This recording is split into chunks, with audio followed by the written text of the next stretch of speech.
আলহামদুলিল্লাহ রাব্বিল আলামিন ওয়াসসালাতু ওয়াসসালামু আলা নবিয়িনা মুহাম্মদ ওয়া আলিহি ওয়া আসহাবিহি আজমাইন, আম্মা বাদ। প্রিয় দিনী ভাইয়েরা, আজ আমরা নবী আলাইহিস সালাতু ওয়াসসালামের একটি হাদিসকে সামনে রেখে কথা বলতে চাই, যে হাদিসটি সহিহ মুসলিমে বর্ণিত হয়েছে এবং একই ধরনের হাদিস সহিহ বুখারী সহ অন্যান্য হাদিসের কিতাবেও বর্ণিত হয়েছে। যে হাদিসে আমাদেরকে কবিরা গুনার ভিতরে সবচেয়ে বড় কবিরা গুনাহ, মহাপাপের ভিতরে সবচেয়ে বড় মহাপাপ যেগুলো, সেগুলোকে চিহ্নিত করে আমাদেরকে নবী আলাইহিস সালাতু ওয়াসসালাম সতর্ক করেছেন। আমরা যেন কবিরা গুনার ভিতরে, মহাপাপের ভিতরে আবার সবচেয়ে বড় মহাপাপ, সবচেয়ে বড় অপরাধ যেগুলো, সেগুলো থেকে বেঁচে থাকতে পারি। কোরআন এবং সুন্নাহয় যত নিষেধাজ্ঞা আসছে, এই সব নিষেধাজ্ঞাগুলোই মূলত বড়, কোনোটাই কি নয়, ছোট নয়। কারণ এই নিষেধাজ্ঞা আরোপ করছেন কে? আল্লাহ এবং তার রাসূল সাল্লাল্লাহু আলাইহি ওয়াসাল্লাম। আর আল্লাহ এবং তার রাসূল সাল্লাল্লাহু আলাইহি ওয়াসাল্লামের পক্ষ থেকে যখন কোনো নিষেধাজ্ঞা আসে, সেই নিষেধাজ্ঞা আর কি থাকে না, ছোট থাকে না, তুচ্ছ থাকে না। কিন্তু এরপরেও ইসলামী শরীয়তে আল্লাহ এবং তার রাসূল সাল্লাল্লাহু আলাইহি ওয়াসাল্লাম যত কাজ করতে আমাদেরকে নিষেধ করেছেন, সেগুলোকে দুই ভাগে ভাগ করা হয়েছে। কিছু হলো সগীরা আর কিছু হলো কবীরা। কিছু হলো ছোট অপরাধ, কিছু হলো বড় অপরাধ। ছোট অপরাধ হলো কোরআন এবং সুন্নাতে যে সমস্ত অপরাধগুলো, যে সমস্ত নিষিদ্ধ কাজগুলোকে সাধারণভাবে নিষেধ করা হয়েছে, সেখানে কোনো শাস্তির কথা বলা হয় নাই। আর যেই নিষেধাজ্ঞার পাশাপাশি কোরআন এবং সুন্নাহ আমাদেরকে শাস্তির কথা বলেছে, অর্থাৎ এই নিষেধাজ্ঞা অমান্য করলে দুনিয়াতে শাস্তি হবে অথবা আখিরাতে শাস্তি হবে। দুনিয়াতে তার জন্য কোনো সাজা নির্ধারণ করে রাখা হয়েছে, অথবা আখিরাতের কোনো শাস্তির কথা বলা হয়েছে, অথবা সেখানে কোনো লানত, কোনো প্রকার অভিশাপ, কোনো প্রকার শক্ত কঠোরতা আরোপ করা হয়েছে। এরকম যদি কোনো নিষেধাজ্ঞা হয়, সেটা হবে কি? কাবীরা বা বড় অপরাধ। ছোট গুনাহগুলোও আবার যদি কেউ বারবার করে, তাহলে সেটা কি হয়ে যায়? বড় অপরাধে পরিণত হয়ে যায়। কারণ সেটা এক পর্যায়ে আল্লাহ সুবহানাহু ওয়া তাআলার প্রতি, তার রাসূলের প্রতি বেপরোয়া ভাবকে কি করে? প্রকাশ করে। এই জন্য প্রিয় বন্ধুগণ, সব ধরনের অপরাধ থেকে বাঁচার জন্য কি করতে হবে? চেষ্টা থাকতে হবে। এই বড় অপরাধ যেগুলো, সেগুলোর ভিতরে আবার সবচেয়ে বড় অপরাধ আছে কয়েকটি। আব্দুর রহমান ইবনে আবি বকরাতা রাদিয়াল্লাহু তাআলা আনহু তার বাবা থেকে বর্ণনা করেছেন, তিনি রাসূল আকরাম সাল্লাল্লাহু আলাইহি সাল্লাম থেকে হাদিস বর্ণনা করেছেন যে তিনি বলেছেন, আলা উনাব্বিউকুম বিআকবারিল কাবাইরি, তোমাদেরকে আমি সবচেয়ে বড় অপরাধ যেগুলো, মহাপাপ কবিরা গুনার ভেতরে আবার সবচেয়ে বড় কবিরা গুনাহ যেগুলো, সবচেয়ে বড় অপরাধ, সবচেয়ে জঘন্য অপরাধগুলো যেগুলো, সেগুলোর উপরে কি আমি তোমাদেরকে বলে দিব না?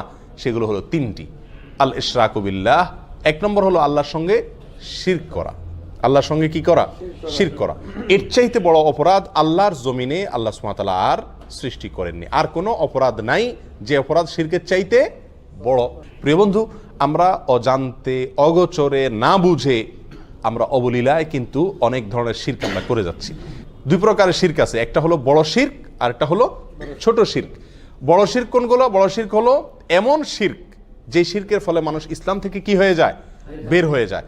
ইবাদত আল্লাহর জন্য করলো, অন্য কারোর জন্য করলো। সিজদা আল্লাহকে করলো, কোনো কবরে মাজারে গিয়েও করলো।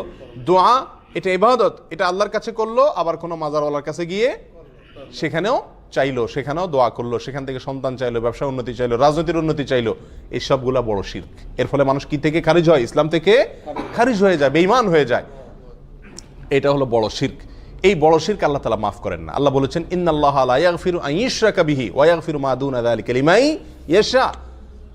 আল্লাহ সুবহানাহু ওয়া তাআলা তওবা ছাড়া যে কোনো গুনাহ মাফ করে দিতে পারেন। বান্দা তওবা না করলেও আল্লাহ তাআলা চাইলে মাফ করে দিতে পারেন। সাধারণত মাফ করেন না, চাইলে মাফ করতে পারেন, সেটা আল্লাহ তাআলার ব্যাপার। কিন্তু আল্লাহ তাআলা নিজের জন্য নিজে এটা অবধারিত করে রেখেছেন যে তিনি তার সঙ্গে শিরক করলে, আল্লাহর সঙ্গে কেউ পার্টনার সাব্যস্ত করলে, সেটাকে আল্লাহ তাআলা কি করবেন না? ক্ষমা করবেন। এটা ক্ষমার অযোগ্য অপরাধ। হ্যাঁ, যদি কেউ তওবা করে দুনিয়া থেকে মারা যায়, কোনো মাজারে, কোনো কবরে সিজদা করেছে, সেখানে গিয়ে সন্তান চাইছে, কোনো বড় ধরনের শিরক করেছে, অথবা অন্য যতভাবে বড় শিরক হতে পারে সেগুলো করেছে, পরে আল্লাহর কাছে আবার ক্ষমা চাইছে, সেটা ভিন্ন কথা। তওবা করে যদি ফিরে আসে, সেটা আল্লাহ তাআলা অবশ্যই কি করবেন? মাফ করবেন। তাহলে শিরকের ভিতরে বড় শিরক যেটা, সেটা সবচেয়ে জঘন্য, আর ছোট শিরক যেটা, সেটাও কম জঘন্য নয়। ছোট শিরক হলো কথাবার্তার ভিতরে বলার ভুল। আমরা আল্লাহর সঙ্গে, আল্লাহর শক্তিমত্তার সঙ্গে, আল্লাহর যে সমস্ত গুণাবলী আছে সেগুলোর সঙ্গে অন্য কাউকে কি করলাম? পরোক্ষভাবে শরীক করে ফেললাম। উপরে আল্লাহ, নিচে তুমি, আগে আল্লাহ, পাশে তুমি, এই জাতীয় অনেক উল্টাপাল্টা কথা আমরা বলি, অনেক সময় কোনো আমল করি, দিনই কোনো কাজ করি, কিন্তু সেখানে দুনিয়ার কোনো ধান্দাও থাকে আল্লাহকে খুশি করার পাশাপাশি। এই সবগুলোই ছোট শিরকের অন্তর্ভুক্ত। আল্লাহ তাআলা আমাদেরকে বড় শিরক, ছোট শিরক সবগুলা থেকে বেঁচে থাকার তৌফিক দান করুন। শিরক থেকে বেঁচে থাকার জন্য সবচেয়ে বড় এবং প্রধান উপায় হলো শিরক সম্পর্কে জ্ঞান অর্জন করা। তাওহীদ এবং শিরকের জ্ঞান যদি আমার মধ্যে থাকে, তাহলে ইনশাআল্লাহ আমি শিরক থেকে কি করতে পারবো? বেঁচে থাকতে পারবো। আমরা অজান্তে না জেনে শিরক করে ফেলছি, যার কারণে আমার ঈমান থেকে আমি কি হয়ে যাচ্ছি? খারজ হয়ে যাচ্ছি। তাহলে সবচেয়ে বড় অপরাধের ভিতরে 1 নম্বরের অপরাধ হলো আল-ইশরাকু বিল্লাহ, আল্লাহর সঙ্গে কি করা? শরীক বা পার্টনার সাব্যস্ত করে ইবাদত করতে গিয়ে, দোয়া করতে গিয়ে যে কোনো ভাবে আল্লাহ ছাড়া অন্য কারোর নামে আপনি শপথ করলেন, এটাও এক ধরনের কি শিরক হয়ে যায়। আল্লাহ ছাড়া অন্য কারোর নামে আপনি মান্নত করলেন, আল্লাহর নামে মান্নত করতে হয়, মান্নত করলেন কোনো মাজার নামে, কোনো পীরের নামে, তাহলে এটা কি হয়ে যায়? শিরক হয়ে যায়, যেগুলো আমরা অহরহ করছি, আমাদের সমাজে অনেকেই করে চলেছেন। আল্লাহ আমাদেরকে হেফাজত থাকার তৌফিক দান করুন। দ্বিতীয় যেই অপরাধটি মহা অপরাধ, মহাপাপ, কবিরা গুনার ভিতরে আবার সবচেয়ে বড় কবিরা গুনাহ, সেটা হলো উকুকুল ওয়ালিদাইন। জঘন্য একটি বিষয়, অহরহ আমরা অবলীলায় সবাই কম বেশ করে চলেছি, সেটা হলো মা বাবার অবাধ্যতা, নাফরমানি। মা বাবার কি করা? নাফরমানি করা। নবী আলাইহিস সালাতু ওয়াস সালাম একান্তে খাসভাবে তার অনেক সাহাবা একরামকে ওসিয়ত করে গেছেন। সাধারণ নসিহত না, ওসিয়ত কোনটা?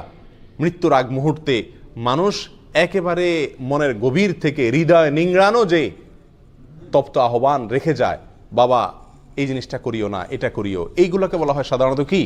ওসিয়ত। নবী আলাইহিস সালাতু ওয়াস সালাম তার বিভিন্ন সাহাবা একরামকে ওসিয়ত করেছেন। ওসিয়ত শব্দ ব্যবহার করেছেন সাহাবা একরাম, যে আমাদেরকে রাসূল ওসিয়ত করেছেন মা বাবার নাফরমানি যেন আমরা না করি। যত বড় নির্দেশই করুক না কেন, মানতে আমার যতই কষ্ট হোক, মা বাবার নির্দেশ যেন আমরা লঙ্ঘন না করি, মনে যতই না বুঝুক। মনের সঙ্গে যুদ্ধ করে হলেও মা বাবার নির্দেশকে সবকিছুর উপরে দিয়ে রাখতে হবে। প্রিয় ভাইরা, কোরআনেও আল্লাহ সুবহানাহু ওয়া তাআলা আল্লাহর সঙ্গে আল্লাহর ইবাদত করতে হবে, আর কারোর সঙ্গে কি করা যাবে না? শিরিক করা যাবে না। এই নির্দেশের পরেই আল্লাহ বলেছেন ওয়াবিল ওয়ালিদাইনি ইহসানা, মা বাবার প্রতি সদাচরণ করতে হবে। মা বাবা যদি কোনো অন্যায় কাজ করতে বলে, আপনার স্ত্রীর প্রতি জুলুম করতে বলে, অবিচার করতে বলে, অত্যাচার করতে বলে, সেটা করার দরকার নেই, সেটা মানা যাবে না। আল্লাহর নির্দেশের বিরুদ্ধে যদি কিছু করতে বলেন, দায় রাখতে নিষেধ করেন, নামাজ পড়তে নিষেধ করেন, তাহলে সেগুলো মানা যাবে না। বাকি এছাড়া যত সাধারণ নির্দেশ আছে মা বাবার, সেগুলোকে সব কিছুর উপরে অগ্রাধিকার দিয়ে মানতে হবে। এবং এটা মানা, বিশেষ করে আমাদের দেশের মতো যে সমস্ত দেশে যৌথ ফ্যামিলি ব্যবস্থাপনা আছে, সেই সমস্ত সমাজে মা বাবার হুকুম মানতে গিয়ে অনেক ধরনের সমস্যা দেখা দেয়। তারা যদি অযৌক্তিক কোনো নির্দেশ করেন যেটা আপনার সাধ্যের বাহিরে, তো সেটা আপনার জন্য মানা জরুরি না, কিন্তু তাদের সাথে ব্যবহার খারাপ করা যাবে না। নিজের স্ত্রীকে বলে রাখতে হবে, বা যাদের কারণে মা বাবার হুকুম মানতে কষ্ট হয় তাদেরকে বলতে হবে, দেখো এই জায়গায় আমি দুর্বল, আমার কিচ্ছু করার নাই, এখানে তোমাকে সবর করতে হবে। এককালে তুমিও বুড়া হবা, তোমার সন্তানদের কাছেও তোমার নির্দেশ অযৌক্তিক মনে হবে। সেদিন যদি তাদের স্নেহ, তাদের ভালোবাসা পাইতে চাও, তো আজকে তুমি সবর করো। কথা বুঝে আসছে? আল্লাহ তাআলা আমাদেরকে তৌফিক দান করুন। তাহলে দ্বিতীয় বড় অপরাধের ভিতরে, মহাপাপের ভিতরে সবচেয়ে বড় মহাপাপ শিরকের পরে দ্বিতীয়টা হলো মা বাবার কি করা? অবাধ্য হওয়া। আল্লাহ যাদেরকে মা বাপ দিয়েছেন, দুজনের একজন বেঁচে আছেন অথবা দুজন বেঁচে আছেন, আমরা তাদেরকে কি করব? ইনশাআল্লাহ সন্তুষ্ট রাখার চেষ্টা করব। সর্বোচ্চ চেষ্টা থাকবে তারা যেন আমার প্রতি অসন্তুষ্ট না হন। বারবার মাপ চাবো, অন্যায় করবো আবার পায়ে ধরে মাপ চাবো। মা বাবার কাছে কখনো মানুষ কি হয় না? ছোট হয় না। যত পায়ে ধরি আমার মর্যাদা কমবে না, যত বরং তাদের পা যত ধরবো তত মর্যাদা বাড়বে। তাদের কাছে যত ক্ষমা চাইবো তত আল্লাহ আমার মর্যাদা উপরে উঠাবেন। দুনিয়াতেই বাড়বে, দেখবেন, চোখের সামনে দেখতে পাবেন, আখিরাতে তো বাড়বে ইনশাআল্লাহ। আল্লাহর এই জমিনে এই দুইটা লোক, মা বাবা, এদের সামনে আমি শক্ত হব না, এই জায়গায় আমি মাটি হয়ে যাব। আল্লাহ আমাদেরকে তৌফিক দান করুন। তৃতীয় যে অপরাধটি, সবচেয়ে বড় অপরাধ, কবিরা গুনার ভিতরে সবচেয়ে জঘন্য কবিরা গুনাহ, এটা হলো ওয়াশাহাদাতুজ জুর আও কাউলুজ জুর, মিথ্যা সাক্ষ্য দেওয়া। কি দেওয়া ভাই? মিথ্যা সাক্ষ্য দেওয়া। এই হাদিস বর্ণনাকারী সাহাবী বলছেন যে নবী আলাইহিস সালাম হেলান দিয়ে বসে কথাগুলো আমাদেরকে বলছিলেন।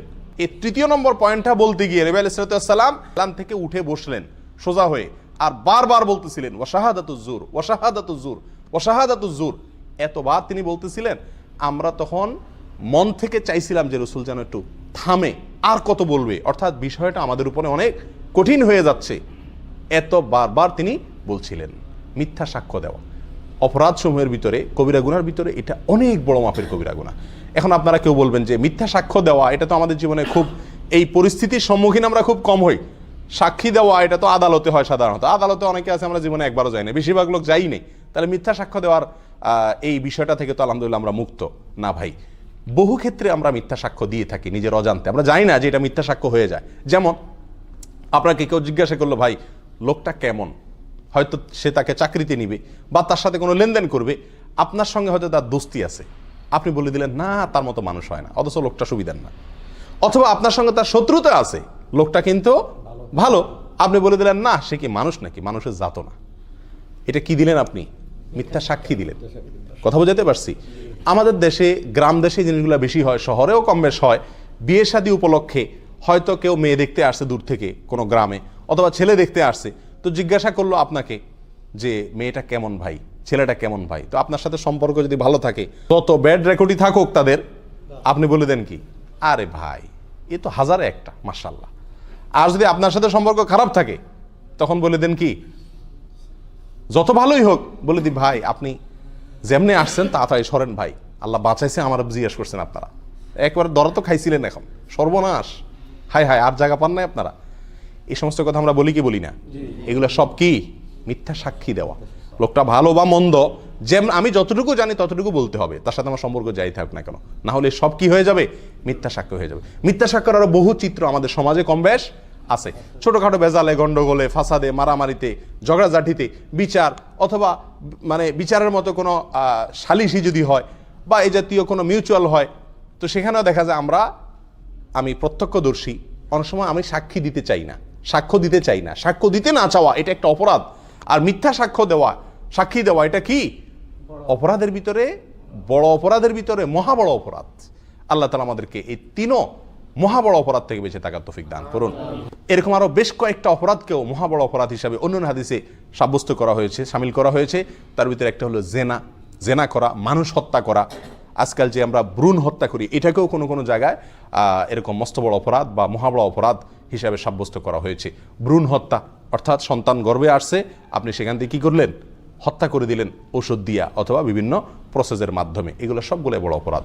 আল্লাহ তাআলা আমাদের সকলকে এই বড় অপরাধগুলো থেকে বেঁচে থাকার তৌফিক দান করুন। বিশেষ করে এই হাদিস থেকে আমরা যে তিনটি অপরাধের কথা জানলাম, শিরক করা, মা বাবার অবাধ্যতা এবং মিথ্যা সাক্ষ্য দেওয়া, এগুলো থেকে হাজার হাজার মাইল দূরে থাকার তৌফিক দান করুন। জাযাকুমুল্লাহ ওয়া আখিরু দাওয়ানা আলহামদুলিল্লাহি রাব্বিল আলামিন।